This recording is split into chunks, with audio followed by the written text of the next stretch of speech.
नमस्कार। आज हम 8वीं से 18वीं सदी के भारत को देख रहे हैं। मतलब उस समय के धार्मिक विश्वास और जो भक्ति परंपराएं थी उन पर थोड़ी गहराई से बात करेंगे। हाँ बिल्कुल। और इसके लिए हमारे पास कई तरह के स्रोत भी हैं, जैसे पुराणाज हैं, फिर कवि संतों की लिखी हुई बातें हैं, उनकी जीवनियां जिन्हें हेजियोग्राफीज कहते हैं। और सिर्फ लिखा हुआ ही नहीं, मूर्तियां हैं, स्कल्पचर्स, स्तूपास, मठ यानी मोनेस्ट्रीज, मंदिर, टेम्पल्स, मतलब देखने वाली चीजें भी काफी कुछ बताती हैं। ये दौर था तो बड़ा हलचल वाला और विविध। हाँ, पर इतिहासकारों के लिए एक चुनौती ये है कि बहुत सी रचनाएं वो पहले मौखिक थीं, मतलब कहीं सुनी जाती थी। अच्छा। तो कवि संतों के बाद उनके शिष्यों ने उन्हें लिखा, और उसमें समय के साथ आप जानते हैं कुछ ना कुछ बदलाव आ ही जाता है। हाँ, ये तो है। तो आज हम कोशिश करेंगे कि इस दौर के जो मुख्य बदलाव थे, अलग अलग परंपराओं के बीच जो बातचीत या संवाद था, और कुछ खास लोग और आंदोलन, उनको समझें। तो चलिए शुरू करते हैं। जरूर। इस दौर की खास बात मुझे लगती है कि विष्णु, शिवा और देवी, गॉडेस जैसे देवता ज्यादा दिखने लगे हैं, है ना?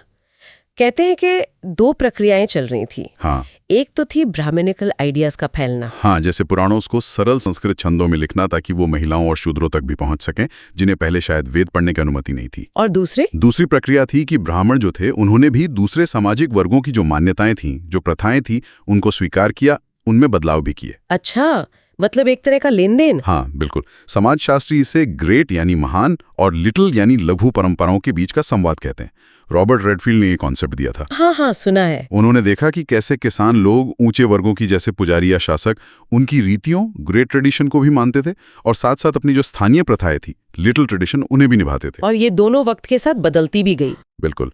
पुरी का जगन्नाथ मंदिर या देवी से जुड़े गॉडेस कल्ट्स इसके अच्छे उदाहरण हैं।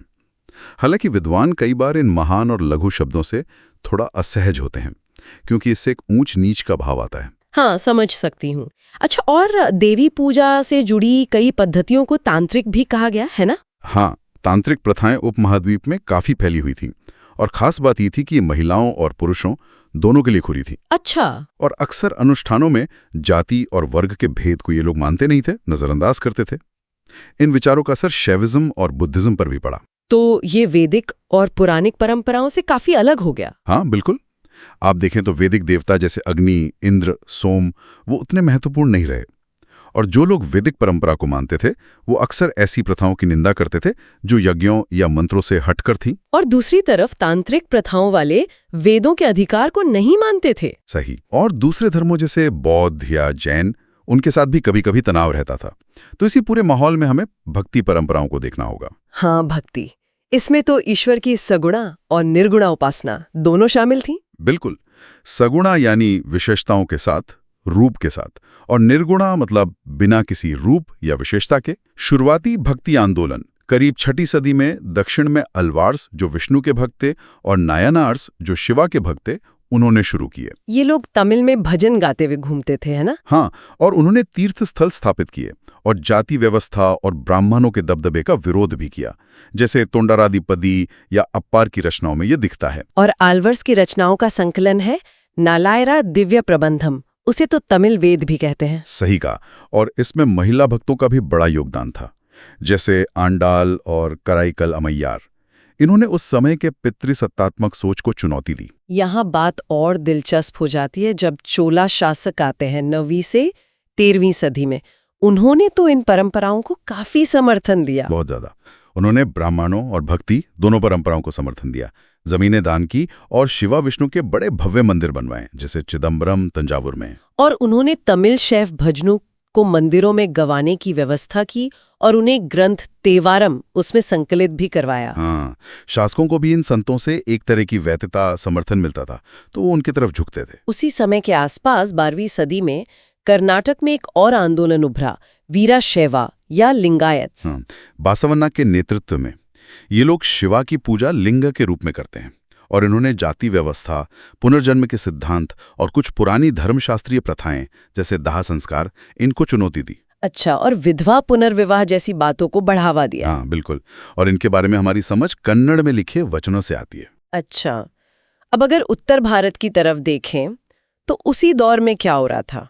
वहां भी विष्णु और शिवा की पूजा मंदिरों में होती थी? हाँ, मंदिरों में पूजा होती थी और अक्सर शासकों का समर्थन भी होता था। लेकिन 14वीं सदी तक जैसे दक्षिण में एल्वार्स और नायनार्स की रचनाएं मिलती हैं, वैसी उत्तर में नहीं मिलती। यहाँ कई राजपूत स्टेट्स उभर रहे थे जहां ब्राह्मणों का काफी महत्वपूर्ण स्थान था, लेकिन साथ ही कुछ दूसरे धार्मिक नेता भी लोकप्रिय हो रहे थे, जैसे नाथ्स, जोगीज, सिद्धाज। ये कौन लोग थे? ये अक्सर कारीगर समूहों से आते थे और ये वेदों के अधिकार पर सवाल उठाते थे और आम लोगों की भाषा में अपनी बात कहते थे। फिर 13वीं सदी में दिल्ली सल्तनत की स्थापना हुई। इसका क्या असर हुआ? इससे राजपूत राज्यों और उनसे जुड़े ब्राह्मणों की शक्ति थोड़ी कमजोर हुई और फिर सूफीज का आगमन हुआ, जो सांस्कृतिक और धार्मिक तौर पर एक बड़ा बदलाव लेकर आया। हाँ, इस्लाम की बात करें तो वो 7वीं सदी से ही उपमहाद्वीप का हिस्सा बनने लगा था। सही। मुस्लिम शासक जो थे वो सैद्धांतिक रूप से तो उलामा यानी धर्मशास्त्रियों से सलाह लेते थे और उनसे उम्मीद की जाती थी कि वो शरिया यानी इस्लामी कानून के हिसाब से शासन करें। लेकिन यहाँ तो गैर मुस्लिम आबादी बहुत ज्यादा थी। हाँ, तो स्थिति थोड़ी जटिल थी। यहाँ जिम्मी की श्रेणी विकसित हुई, जिसका मतलब था संरक्षित। इसमें पहले यहूदी और ईसाई थे, बाद में हिंदू भी शामिल हुए। ये लोग एक टैक्स देते थे, जिजिया, और बदले में उन्हें संरक्षण मिलता था। और कई शासक जैसे मुगल शासक, वो तो खुद को सभी लोगों का सम्राट मानते थे। बिल्कुल।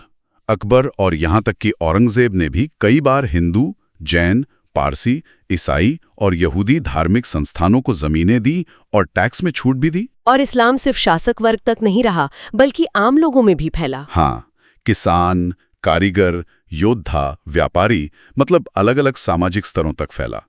जो लोग इस्लाम अपनाते थे वो सैद्धांतिक रूप से तो इस्लाम के 5 पिलर्स मानते थे: शहादा, नमाज, सलात, ज़कात, दान, सौम, रोजा और हज तीर्थ यात्रा। लेकिन इस पे स्थानीय रिवाजों का भी असर दिखता है। बहुत दिखता है। सांप्रदायिक जुड़ाव जैसे सुन्नी या शिया होना और स्थानीय रीति रिवाजों का काफी प्रभाव था। जैसे खोजाज हैं, जो एक इस्माइली शिया समुदाय हैं, उन्होंने कुरान के विचारों को फैलाने के लिए स्थानीय साहित्यिक तरीके अपनाए, जैसे गिनान। अच्छा। या फिर मालाबार कोस्ट पर जो अरब मुस्लिम व्यापारी बसे थे, उन्होंने वहाँ की स्थानीय भाषा मलयालम अपना ली और वहाँ के रिवाज भी, जैसे मैट्रिलिनी यानी मातृवंश परंपरा। और मस्जिदों की वास्तुकला में भी ये दिखता है। हाँ, उसमें भी कुछ चीजें तो सार्वभौमिक हैं, जैसे मक्का की तरफ दिशा, मेहराब, मिंबर। लेकिन छत का डिजाइन, बनाने का सामान, उसमें स्थानीय झलक दिखती है। और शुरू में मुसलमानों के लिए मुस्लिम या हिंदू जैसे शब्द इस्तेमाल नहीं होते थे। तो क्या कहते थे? उनके लिए तुरुष्का, ताजिका, पराशिका, शाकाज, यवानाज या कभी-कभी म्लच्छा जैसे शब्द इस्तेमाल होते थे। अच्छा, अब आते हैं सूफीज्म पर। ये क्या था? सूफिज्म या तसावुफ ये इस्लाम के अंदर ही एक रहस्यवादी आंदोलन की तरह उभरा। ये उस समय जो कैलिफेट थी, उसके बढ़ते भौतिकवाद के विरोध में था। तो इनका जोर किस बात पर था? सूफी लोग ईश्वर के प्रति गहरी भक्ति और प्रेम के जरिए मोक्ष पर जोर देते थे। वो प्रॉफिट मोहम्मद को एक आदर्श इंसान मानते थे और कुरान की व्याख्या अपने व्यक्तिगत अनुभव के आधार पर करते थे। और ये संगठित कैसे हुए? 11वीं सदी तक ये लोग खानकाह के आसपास संगठित होने लगे। खानकाह एक तरह का केंद्र या मठ होता था, जिसका नियंत्रण किसी शेख के हाथ में होता था, जिन्हें शेख, पेर या मुर्शिद कहते थे। और ये लोग शिष्य बनाते थे? हाँ, शिष्य मुरीद्स बनाते थे और अपना एक उत्तराधिकारी खलीफा भी चुनते थे। 12वीं सदी के आसपास गुरु शिष्य की एक आध्यात्मिक श्रृंखला बन गई, जिसे सिलसिला कहते हैं। और शेख की मृत्यु के बाद उनकी जो मज़ार होती थी यानी दरगाह, वो अनुयायियों के लिए भक्ति का केंद्र बन जाती थी।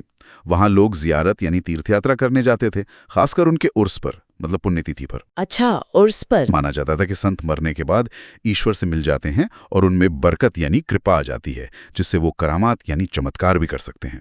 उन्हें वली यानी ईश्वर का मित्र माना जाता था। और सूफियों में भी अलग अलग तरह के लोग थे, बाशारिया और बेशारिया। हाँ, बाशारिया वो थे जो शरिया यानी इस्लामी कानून को मानते थे, और बेशारिया वो थे जो उसकी उतनी परवाह नहीं करते थे, जैसे कॉलंडर्स या मदारिस। भारत में कौन सा सिलसिला सबसे ज्यादा प्रभावशाली रहा? चिश्तीस। ये 12वीं सदी के आखिर में आए और बहुत प्रभावशाली हुए, शायद इसलिए क्योंकि उन्होंने यहाँ के स्थानीय माहौल में खुद को बहुत अच्छे से ढाला और भारतीय भक्ति परंपराओं की कई विशेषताओं को अपना लिया। जैसे दिल्ली में शेख निजामुद्दीन औलिया की खानगाह। हाँ, वो तो सामाजिक जीवन का एक बड़ा केंद्र थी। वहाँ जमात खाना यानी बड़ा हॉल था, बाहर से आने वालों के लिए कमरे थे और एक लंगर यानी सामूहिक रसोई चलती थी। जो फुतूह पर आधारित थी। फुतूह मतलब अपने झुकना, योग के कुछ अभ्यास करना वगैरह। और चिश्ती दरगाहों की जियारत बहुत लोकप्रिय हुई, खासकर अजमेर में ख्वाजा मोइनुद्दीन की दरगाह, जिन्हें गरीब नवाज भी कहते हैं। बिल्कुल, और उसे बड़े बड़े शासकों का संरक्षण भी मिला, जैसे मोहम्मद बिन तुगलक और बाद में अकबर ने भी वहां यात्रा की। और संगीत का क्या रोल था? समा या कव्वाली वो चिश्तियों का एक अभिन्न अंग था, रहस्यवादी संगीत का प्रदर्शन, और उन्होंने स्थानीय भाषाओं का भी खूब प्रयोग किया, जैसे हिंदावी। हाँ, कहते हैं बाबा फरीद की कुछ रचनाएं तो गुरु ग्रंथ साहिब में भी शामिल हैं। सही। और मलिक मोहम्मद जायसी का जो प्रेम आख्यान है पद्मावत, वो भी इसी परंपरा से जुड़ा हुआ है। दक्कन में भी दाखानी भाषा में छोटी कविताएं लिखी गईं, जैसे लूरीनामा या शादीनामा, जो शायद कन्नड़ वचनाज और मराठी अभंग से प्रेरित थी। चिश्तियों की एक खास बात ये भी थी कि वो सत्ता से थोड़ी दूरी बनाकर रखते थे। हाँ, उनकी कोशिश ये रहती थी। हालांकि वो राजनीतिक लोगों से अनचाहे अनुदान या दान स्वीकार कर लेते थे। सुल्तानों ने भी खानकाहों के लिए धर्मार्थ ट्रस्ट औकाफ बनाए, टैक्स फ्री जमीन इनाम दी। सुल्तानों को भी उनसे वैधता चाहिए होती थी। बिल्कुल, क्योंकि माना जाता था कि सूफियों का अधिकार सीधे ईश्वर से आता है और वो आम लोगों में बहुत लोकप्रिय थे। लेकिन कभी कभी सुल्तानों और सूफियों के बीच तनाव या संघर्ष भी हो जाता था। हाँ, जैसे निजामुद्दीन औलिया के शिष्यों ने उन्हें सुल्तानुल मशाइख कहा, यानी शेखों का सुल्तान। हाँ, जबकि कुछ दूसरे सिलसिले थे, जैसे सोहरावर्दी और नक्शबंदी, वो राज्य के साथ ज्यादा जुड़े हुए थे।